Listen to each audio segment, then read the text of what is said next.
di mana dikatakan bahwa Tuhan yang kita sembah ini bukan Allah yang mati, tetapi Allah yang hidup.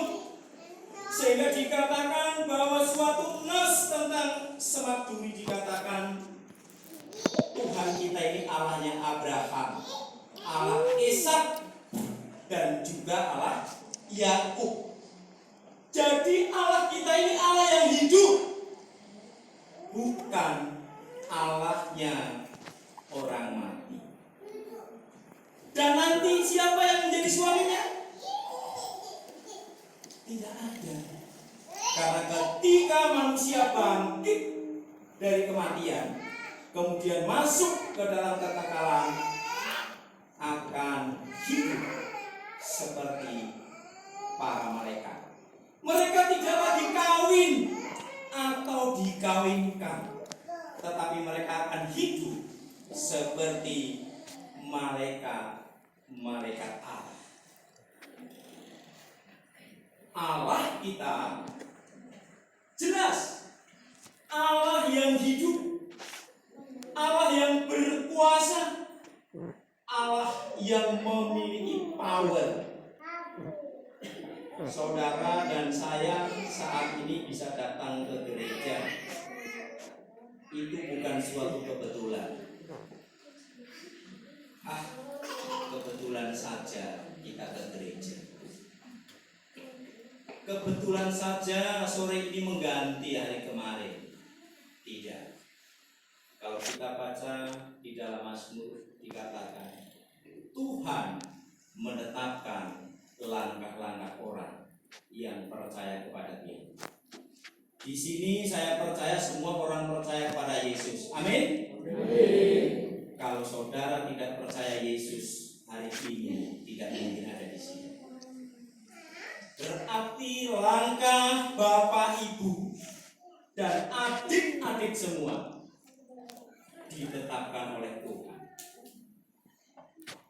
Tuhan kita adalah Allah yang berkuasa, Allah yang kekal, sehingga dikatakan Dia adalah yang awal dan yang akhir, Sang Alfa, Sang Omega, yang pertama dan yang terkemudian. Makanya ketika Musa diutus, di mana dikatakan Tuhan, kalau orang Israel tanya namamu, siapa namamu? Tuhan berkata, aku adalah aku yang mengutus aku kepadamu. Bingung ya kalau kita baca seperti ini. Ya Dia yang awal kok, yang pertama, ya namanya aku. Kalau misalnya namanya Mas Wawan, berarti sudah ada ibunya. Oh, namanya Pak Daryono, berarti ada ibunya yang memberi nama. Makanya Allah kita yang hidup adalah yang awal, yang akhir, yang dahulu kala ada, sekarang ada, dan juga yang akan datang. Karena harinya tidak berkesudahan. Coba kita lihat dalam Yeremia pasalnya yang ke-10 ayat 10a. Demikian firman Tuhan. Tetapi Tuhan adalah Allah yang benar. Dialah Allah yang hidup dan Raja yang kekal. Saya percaya semuanya yang hadir pada saat ini pasti pengen yang namanya hidup. Ya.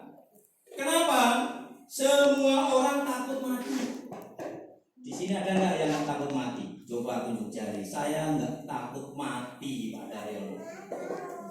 Ada? Ayo tunjuk jari. Saya berani, ya. Pada sebuah acara, ketika ditanya siapa yang siap mati, saya bilang saya. Loh, Pak Daryono kenapa? Loh, saya tahu kok. Kalau Tuhan tetapkan saya umur 70 tahun, nggak mungkin saya mati umur 65. Amin? Nggak usah takut. takut. Kenapa? Rasul Paulus berkata, hidup Kristus, mati adalah keuntungan. Lah kau takut mati? Jangan takut, ya. Saya tanya sederhana saja ya. Kalau Bapak Ibu dipanggil Pak Jokowi pindah ke istana, mau nggak? Mau dipanggil Pak Jokowi. Kalau sekarang dipanggil Pak Prabowo pindah ke Jakarta, mau? Mau. Dipanggil Tuhan pindah ke surga, mau nggak? Nah itu dong, amin ya. Jangan takut. Saya ingat sekali khotbah pendeta Victor dalam acara Natal begini. Saudara yang terkasih dalam Yesus, siapa di tempat ini yang ingin umur 100? Banyak yang ngacung jempol. Yang mau 200? 500? Saya ngomong sendiri sama Tuhan begini, Tuhan saya nggak mau. Kalau Tuhan mau kasih saya umur 70, stop. Betul nggak? Sekarang renungkan bapak-bapak yang hadir. Umur 60 gigi ompong, makan kacang dari kanan kiri. Bisa menikmati nggak? Kasur empuk. Dibilang apa? Keras, pinggang sakit. Kenapa? Tidur pun sudah tidak bisa nikmati. Betul? Jangan makan santan, Pak. Banyak penyakit. Saya nggak mau dikasih umur panjang. Tapi seberapa yang Tuhan telah tentukan buat saya, akan saya jalani. Karena Dia adalah Allah yang hidup. Tuhan Yesus kita Allah yang hidup, bukan? Ya. Yesus adalah firman yang hidup. Firman telah menjadi manusia dan diam di antara kita. Sekarang gini, karena Yesus adalah firman yang hidup. Suka baca Alkitab enggak? Coba yang suka baca mana? Wah, puji Tuhan. Yang enggak suka baca mana? Mbak Pon enggak suka baca Pon ya. Enggak apa-apa, jujur di hadapan Tuhan. Ini firman Tuhan. Suratnya Yesus nanti kalau di surga ditanya, sudah baca suratku belum Pak Daryono? Baru separuh Tuhan. Loh, kalau nggak baca suratku kamu tahu nggak isi hatiku? Ini isi hati Tuhan yang ditulis di sini. Puji syukur ya, istri saya Ibu Pairah 11 kali baca Kejadian Wahyu selesai. Ya betul Ibu Pairah? Senyum-senyum. Kalau di sana saya sering panggil istri saya Asanti, saya anaknya ya. Saya bukan sedang sombong, sudah lebih dari 40 kali lebih. Karena apa? Saya belajar sekolah teologi, sekolah misi. Jadi saya harus suka dengan firman Tuhan. Karena Allah kita adalah Allah yang hidup, Allah yang berkuasa.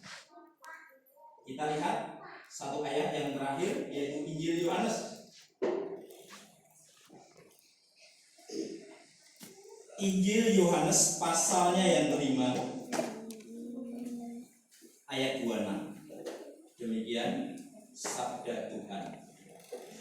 Sebab sama seperti Bapa mempunyai hidup dalam dirinya sendiri, demikian juga diberinya Anak mempunyai hidup dalam dirinya sendiri.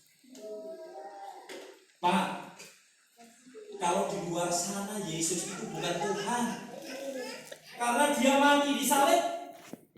Tuhan kok mati? Kalau buat Bapak Ibu, Tuhan Yesus Tuhan bukan? Suaranya nggak ada, ini orang 500 loh. Tuhan bukan? Wah, orang 700 tadi ya, bisa dengarkan ya. Ayat ini berkata dengan jelas, sama seperti Bapa. Berarti ada bedanya enggak?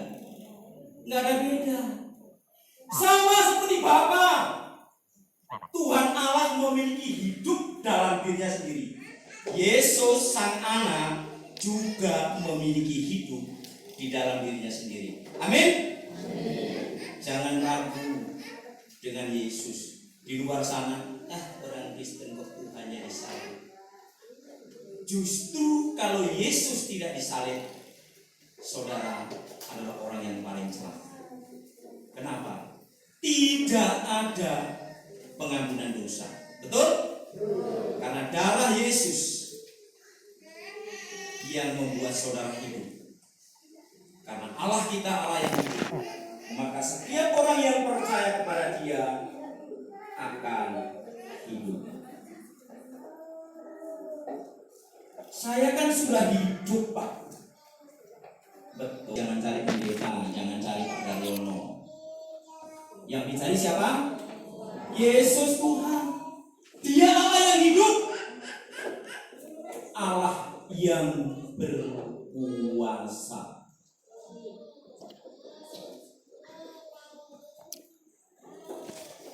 Saya, Pak, kalau sakit nggak sembuh sudah doa, Pak. Saya cari di sebelah, Pak.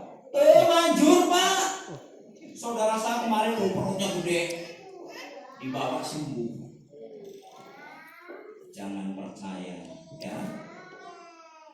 Karena yang bisa menyembuhkan hanya Tuhan. Yang punya kuasa hanya Tuhan. Tapi kok saya nggak sembuh? Sudah doa loh, sudah loh, Pak. Doamu cuma di bibir atau masuk di hati. Kalau doanya hanya di bibir, lagi doa begini. Tuhan Yesus, di sini pikiran, kompornya belum mati. Kira-kira doanya sampai sana enggak? Ya itu. Baru doa, tadinya nanti tahu kosong. Lari dulu Tuhan, sebentar ya, tak lihat tahu. Belajar mencari Allah yang hidup dengan benar.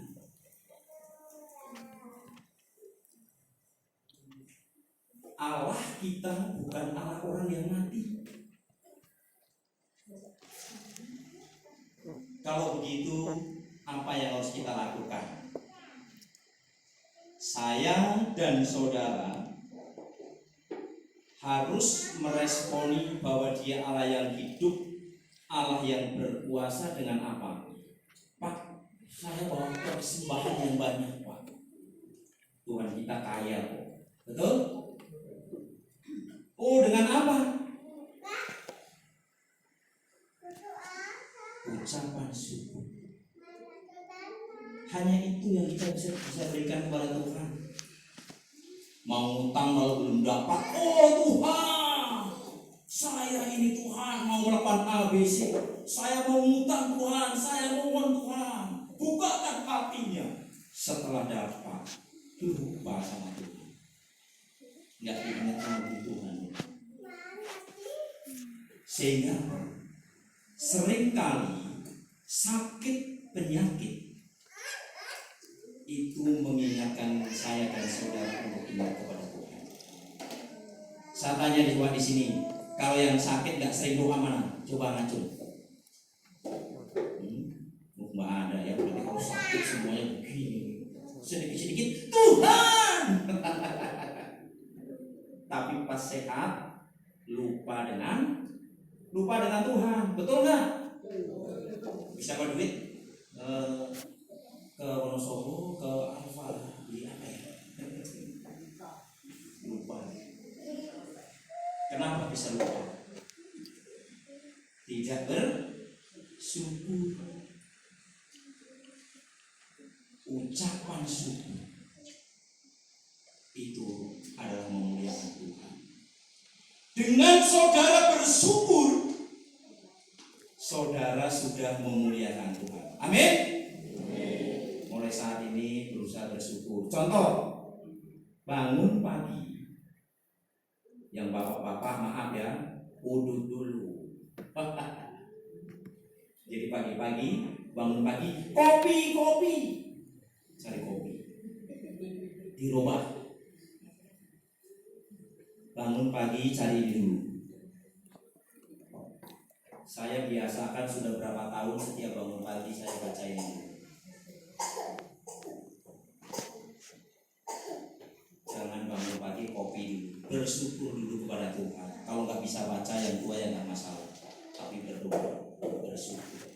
Saudara bisa tidur itu anugerah, betul nggak? Ada orang nggak bisa tidur sampai berubah. Obat A, B, C sampai antimu mungkin dimakan 4 biar teler, tetap nggak bisa tidur. Tidur itu penyakit.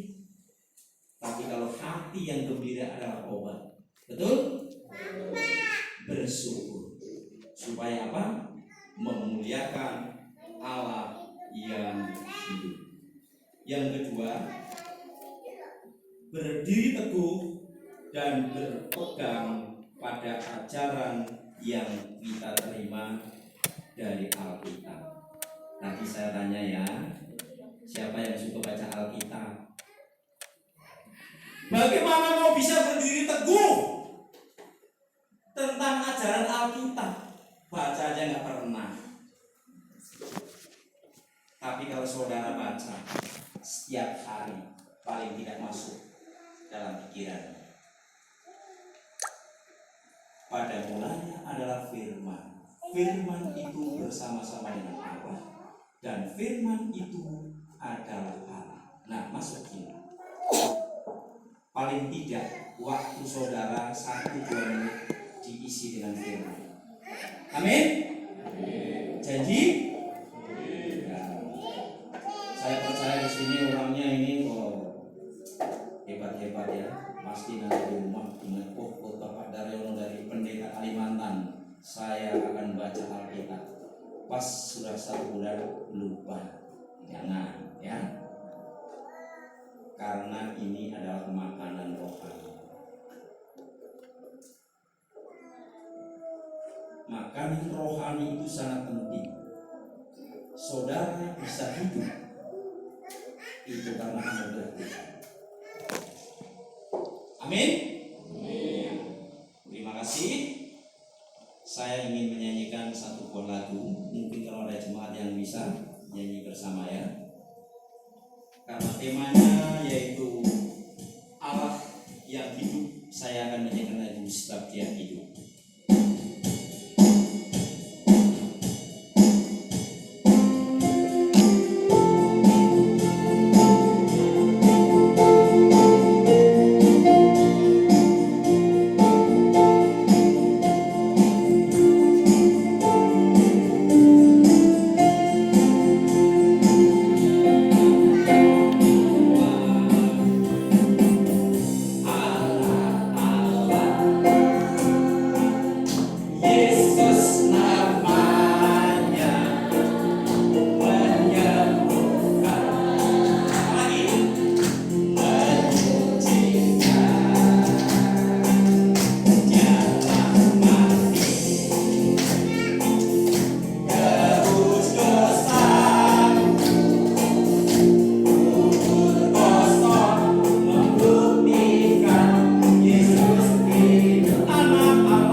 Bapa surgawi, hamba-Mu bersyukur telah Engkau pakai untuk menyampaikan kebenaran firman. Hamba-Mu telah selesai berbicara, meteraikan firman-Mu di dalam hati setiap jemaat yang mendengarkan, dan biarlah firman-Mu menghasilkan buah-buah kebenaran. Dalam nama Yesus, hamba berdoa dan bersyukur. Amin.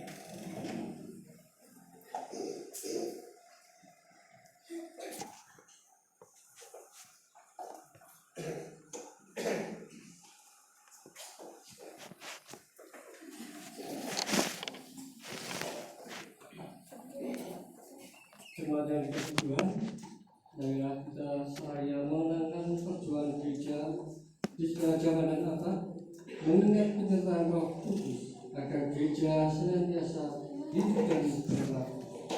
Marilah kita bersama-sama mengingatkan iman kita. Aku percaya kepada Allah yang Maha Esa, Tuhan langit dan bumi, dan kepada Yesus Kristus, Anak yang tunggal Tuhan kita, yang dikandung daripada Roh Kudus, lahir dari anak darah Maria, yang berkorban di bawah pemerintahan Pontius Pilatus, disalibkan, mati dan dikuburkan, turun ke dalam kerajaan.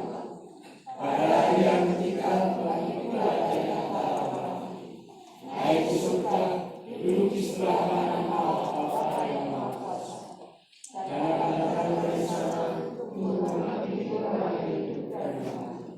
Aku percaya kepada Roh Kudus, gereja yang kudusana, persekutuan orang kudus, pengampunan dosa, kebangkitan daging, dan hidup yang kekal.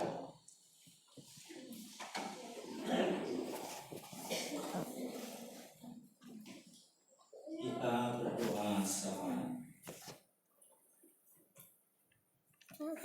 Kembali kami menghadap Engkau ya Bapa, Allah Sang Pencipta langit